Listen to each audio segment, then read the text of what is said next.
পুনরায় মাননীয় শাহজাহান বিশ্বাসকে খাম চিহ্নে ভোট দিয়ে নির্ভুল ভোটে জয়ী করুন। পাড়ায় পাড়ায় বেঁধে যোগ খাম চিহ্নের স্বাক্ষর, ছাত্র যুবক বেঁধে যোগ। জঙ্গিপুর লোকসভার আইএসএফ-এর প্রার্থী শাহজাহান বিশ্বাস রবিবার জঙ্গিপুর পৌরসভার বিভিন্ন এলাকায় ঘুরে ঘুরে ভোট প্রচারের কাজ সারলেন। প্রচারে এসে সাংবাদিকের মুখোমুখি হয়ে কি বললেন দেখে নেব জেএস মুসাফির টিভির রিপোর্ট।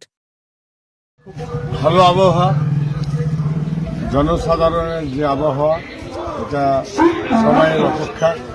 মানুষ চাইছে যে যত তাড়াতাড়ি 7 তারিখ আসবে ওরা ভোট দিয়ে 7 তারিখে রেজাল্ট পাবে। সবাই খুশি এবং সবাই ভোট দিতে ইচ্ছুক। ভোটটা পিসফুল হলে সুন্দরভাবে মানুষের মনটা শান্তি হয়ে যাবে। 7 তারিখে রেজাল্ট আপনারা পেয়ে যাবেন।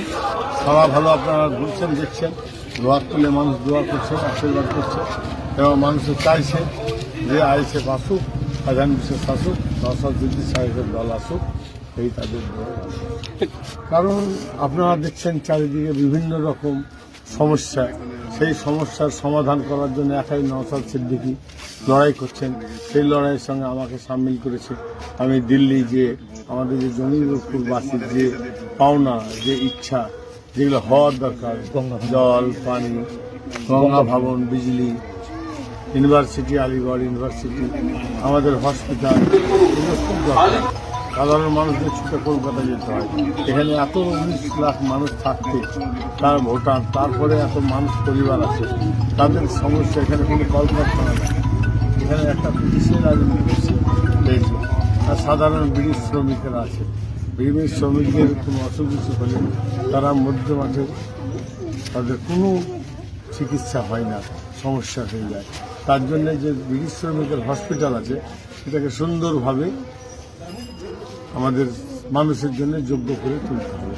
কথা নাই কি আছে সেগুলো দেখতে পাচ্ছেন। আপনার ইউনিভার্সিটিটা কত বছর হলো? 11 সালে এসছে।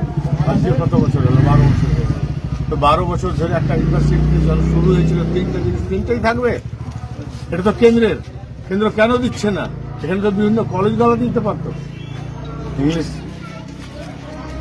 বিএ, বাংলায় অনার্স, আপনার হিস্ট্রিতে অনার্স, জিওগ্রাফিতে অনার্স, মেডিকেল কলেজটা তো এখন পর্যন্ত শুরু করলো না। ইউনিভার্সিটির আন্ডারে একটা মেডিকেল কলেজ হবে, ইঞ্জিনিয়ারিং কলেজ হবে, পিএইচডি হবে।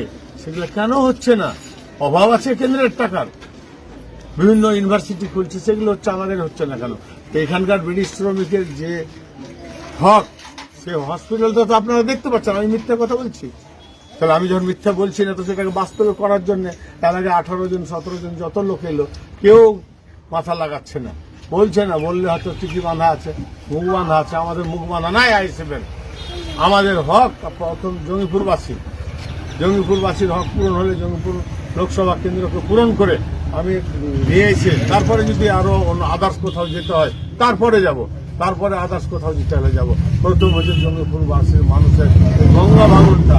প্রতি বছর গঙ্গায় বাড়ি ভেঙে চলে যাচ্ছে, জমি বাড়ি চলে যাচ্ছে, তার কোনো সমাধান হচ্ছে না। কই, আমি তো থাকি, সারা ভারতবর্ষ ঘুরি, কই সেখানে তার গঙ্গা ভাঙন এরকম হয় না। এইটা ছাড়া এইটা রোধ হচ্ছে না কেন?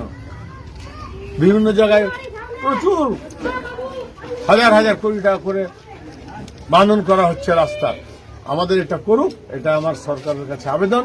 আর এখানকার মানুষকে এটা দেওয়ার জন্য এখানকার মানুষ আমাকে এবার 5 বছরের জন্য সুযোগ দিছে। এই 5 বছরে ইনশাল্লাহ দেখিয়ে দেবো যে এই কাজগুলো আমি করতে পারলাম। সমস্ত